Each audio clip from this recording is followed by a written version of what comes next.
Okay, we're going to talk about reflux today.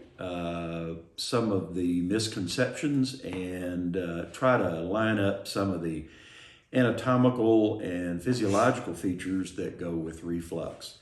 Um, the issue with reflux has become a really big issue because of weight. We've, as a society, gotten very large. And because of that, the reflux issues have become, even in my practice time, much more frequent and much more severe. So let's talk a little bit about anatomy.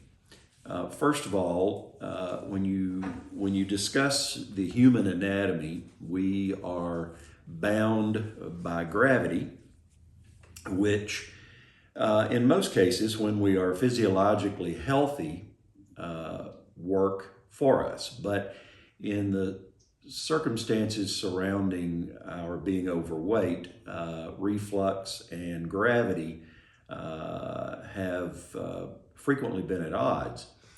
I'll explain.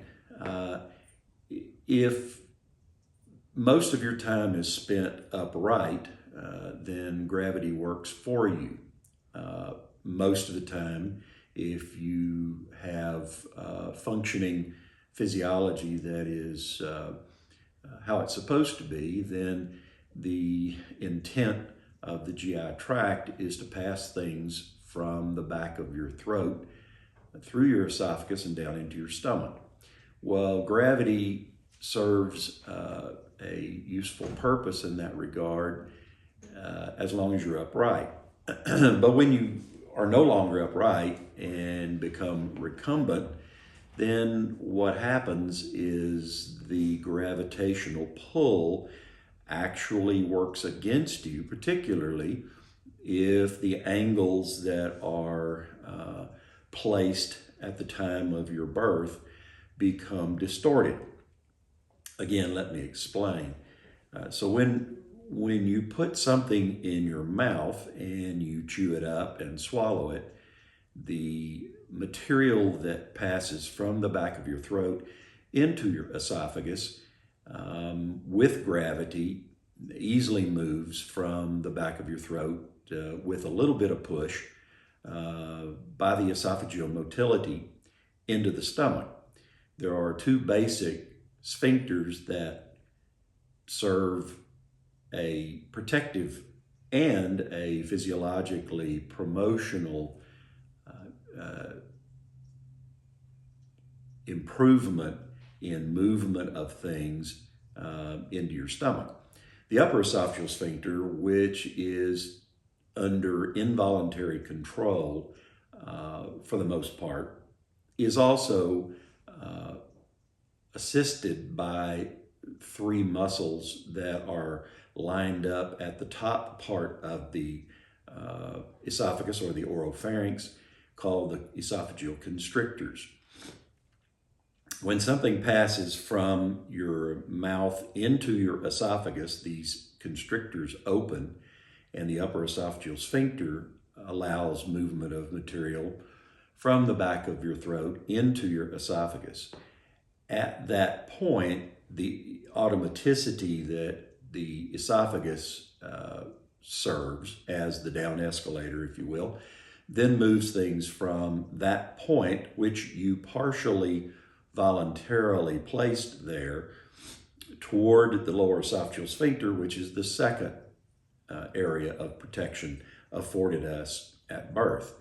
The lower esophageal sphincter, up until recent times, really was considered not even an anatomical muscle. It was a difference in pressures from inside the thorax or the chest cavity into the abdominal cavity, where there were pressure differences that exist between the ordinarily slightly decreased pressure in the chest due to the diaphragm and the vacuum it creates, and the positive pressure that exists inside the abdomen on the lower side of the lower esophageal sphincter, so that when food moves from the back of your throat into your esophagus and is pushed downward, The lower esophageal sphincter under automatic control, sort of like the electric sliding doors that you walk through getting into a grocery store,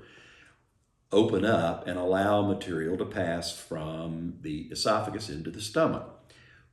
All of this is under automatic nervous control, generally governed by what's called the vagus nerve, or the 10th cranial nerve, which has its point of origin in the dorsal motor nucleus in the brain. So that the whole process of dietary intake is maneuvered or automatically controlled by the down escalator and the opening of the upper esophageal sphincter and the lower esophageal sphincter, which you hear people talk about all of the time, called the flapper valve. Once material moves into the stomach, the lower esophageal sphincter then reflexively contracts so that the door, which was previously open, now partially or even completely sometimes closes. This disallows material from moving in the stomach back up into the esophagus, and therefore creating a pressure situation, which then can allow material to actually halt in the upper esophagus, which of course could be dangerous since that is located adjacent and very close to the windpipe or the trachea.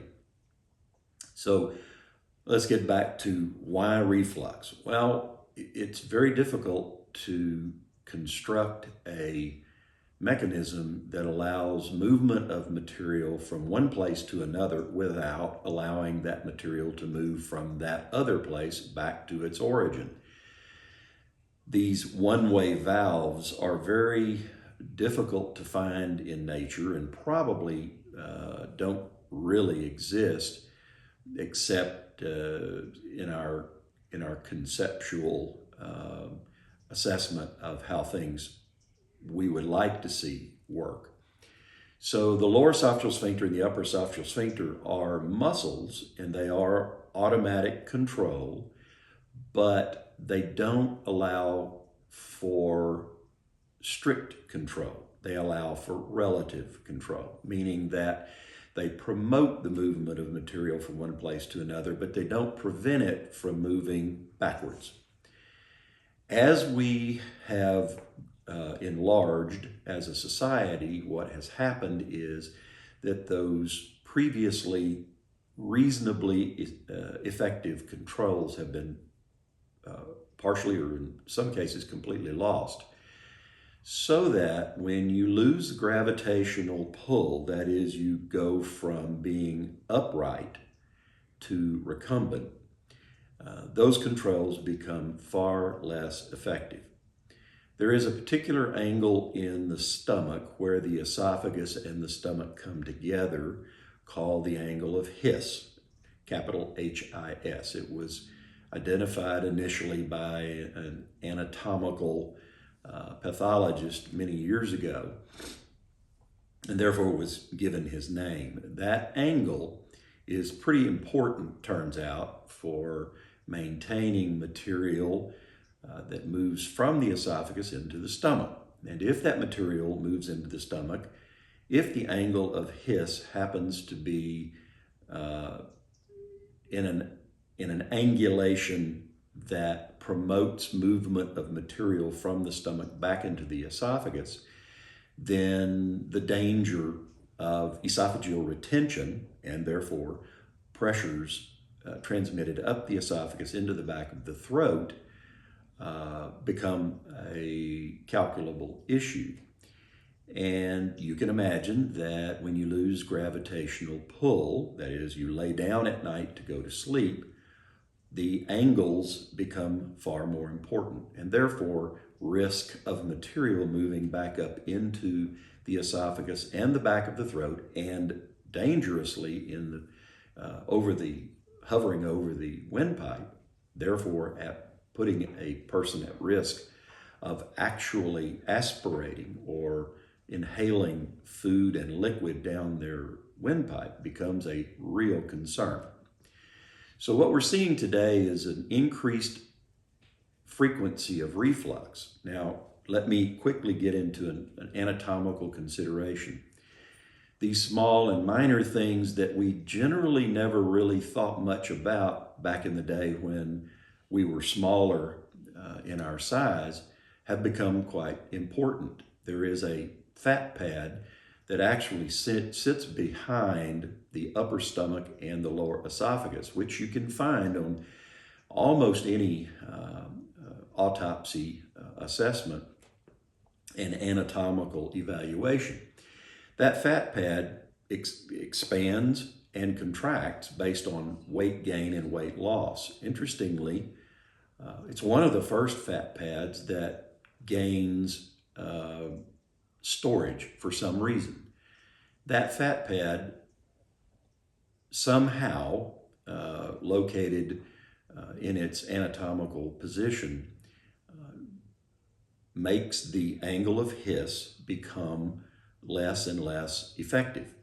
And as we stated, that angle of hiss is an important anatomical consideration if you take gravity out of the picture. So what we see is an angulation that occurs that allows for movement of material back up into the esophagus, and that fat pad contributes to that in a significant way.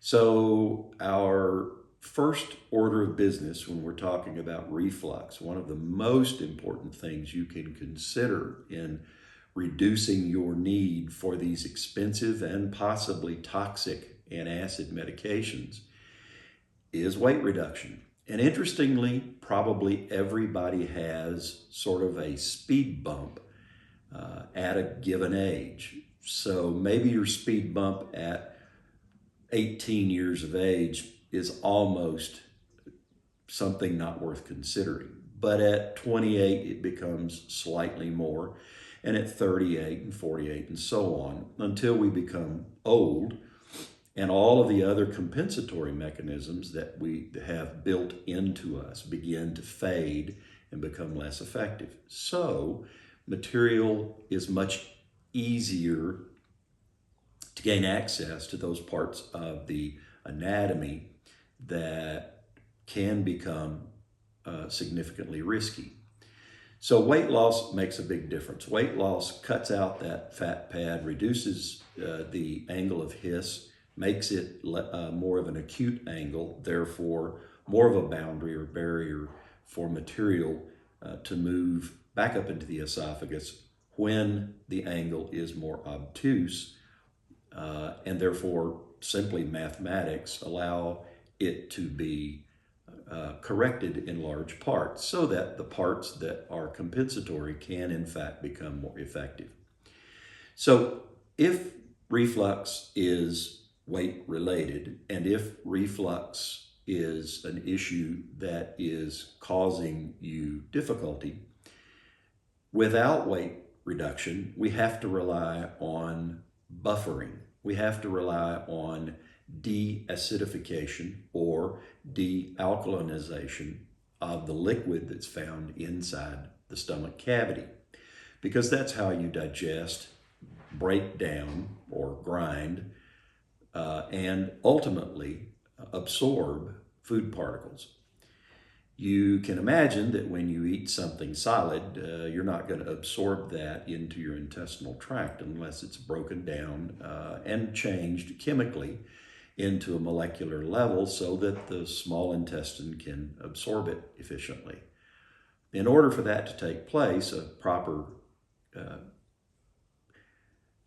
mixture of acid and alkaline material introduced at the proper time and in the right amounts becomes essential for proper food digestion and absorption.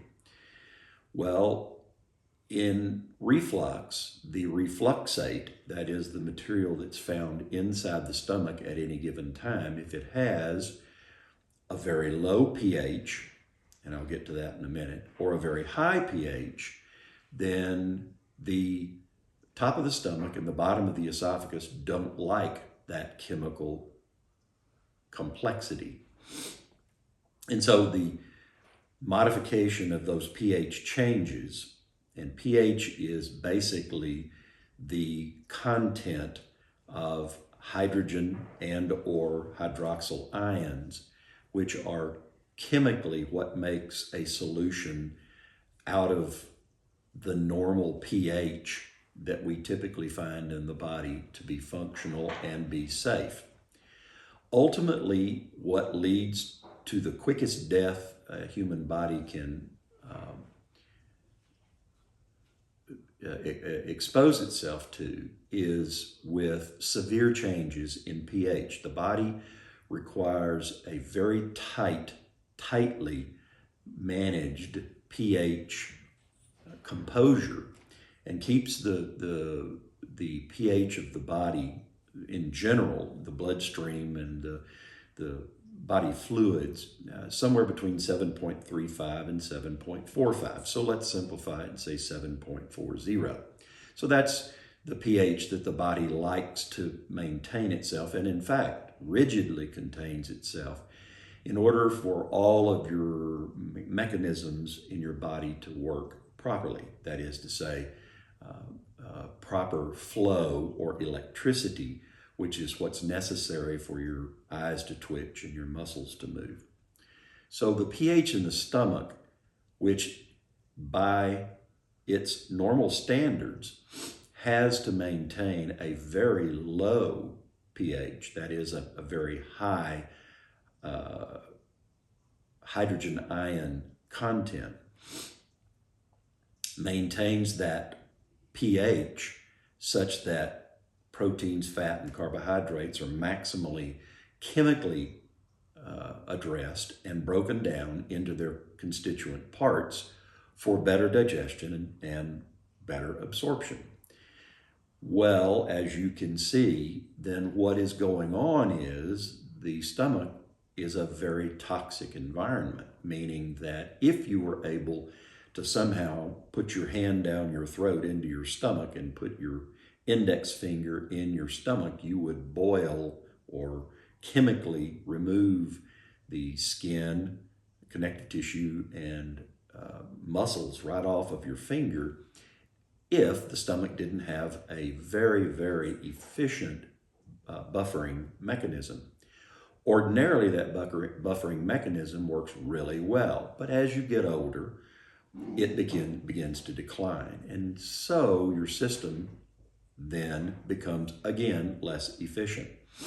It then relies in large part on all of the mechanisms to work in a synchronous fashion to move things properly along, digest them, and absorb them. So if we lose the lower esophageal sphincteric pressure in its proper orientation, then we have to rely on a second level, and that is buffering the acid or alkaline content in the stomach. These get real complex, and I'll go into those with the next episode.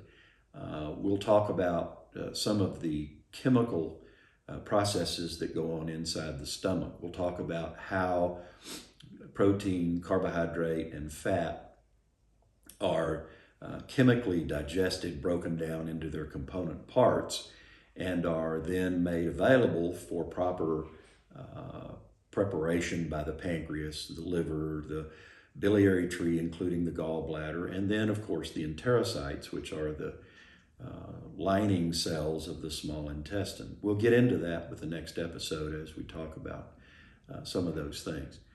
This gets real important if you are planning dietary advice. If you start thinking about bariatric procedures and weight loss processes, it's imperative that you sit down, think about all of the different mechanisms that are going to be either disrupted or in some form or fashion barriers are going to be created that you're going to have to learn to live with should you choose to do something to the alimentary tract. Now, I recognize that not all procedures that are done on the GI tract are necessarily bariatric, from gallbladder removals to stomach ulcers to partial stomach resections. Even small bowel and colon resections can have adverse effects on the GI tract, and all of those things need to be considered. We'll go through all of those as we go through this series. It's as a sort of an offshoot of all of this, I want to make it clear that this is for general academic purposes, for learning, for understanding what it is you're dealing with when you go in to see your doctor, be it your family doctor or your specialist. Understanding these mechanisms and gaining a sense of what it is you're talking about and how you integrate that into your daily routine is really important. Some of the subject matters we'll talk about are what does it mean to have your gallbladder removed? What kind of things does your gallbladder do? Why is it important to know what symptoms you will expect to have after your gallbladder is taken out? We can talk about Helicobacter pylori, the bacteria that's important in peptic ulcer considerations. We'll talk about sprue or celiac disease and some of the forms of genetic or inherited disorders that can lead to maldigestion, and of course symptomatology that goes along with it. There are lots of subjects to talk about. We'll break those down and discuss them as we move along, and we'll create a compendium of hopefully categorizable materials that you can refer to if and when you're about to go visit your doctor or your gastroenterologist, or for that matter, any specialist, because all of our systems are connected one to the other and they all have an impact. All of the medications we take that we use for one system or management of one system undoubtedly have side effects or unexpected effects on the other systems in the body. So you have to think about all of those pieces and how they integrate together in order to be able to understand how the anatomy and the physiology that God gave us works side by side, and how these pieces are all connected one to the other, because inevitably they are.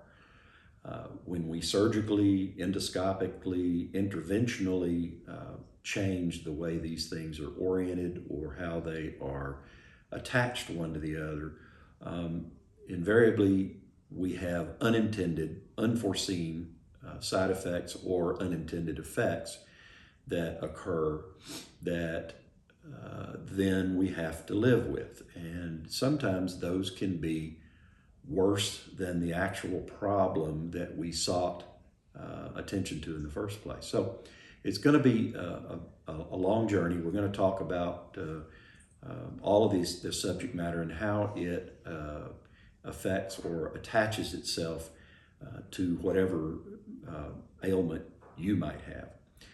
I want to emphasize that I am in no way offering specific advice for a specific individual. That should be between you and your doctor. Certainly, I will want you to pose questions. I'll be happy to answer those as best I can.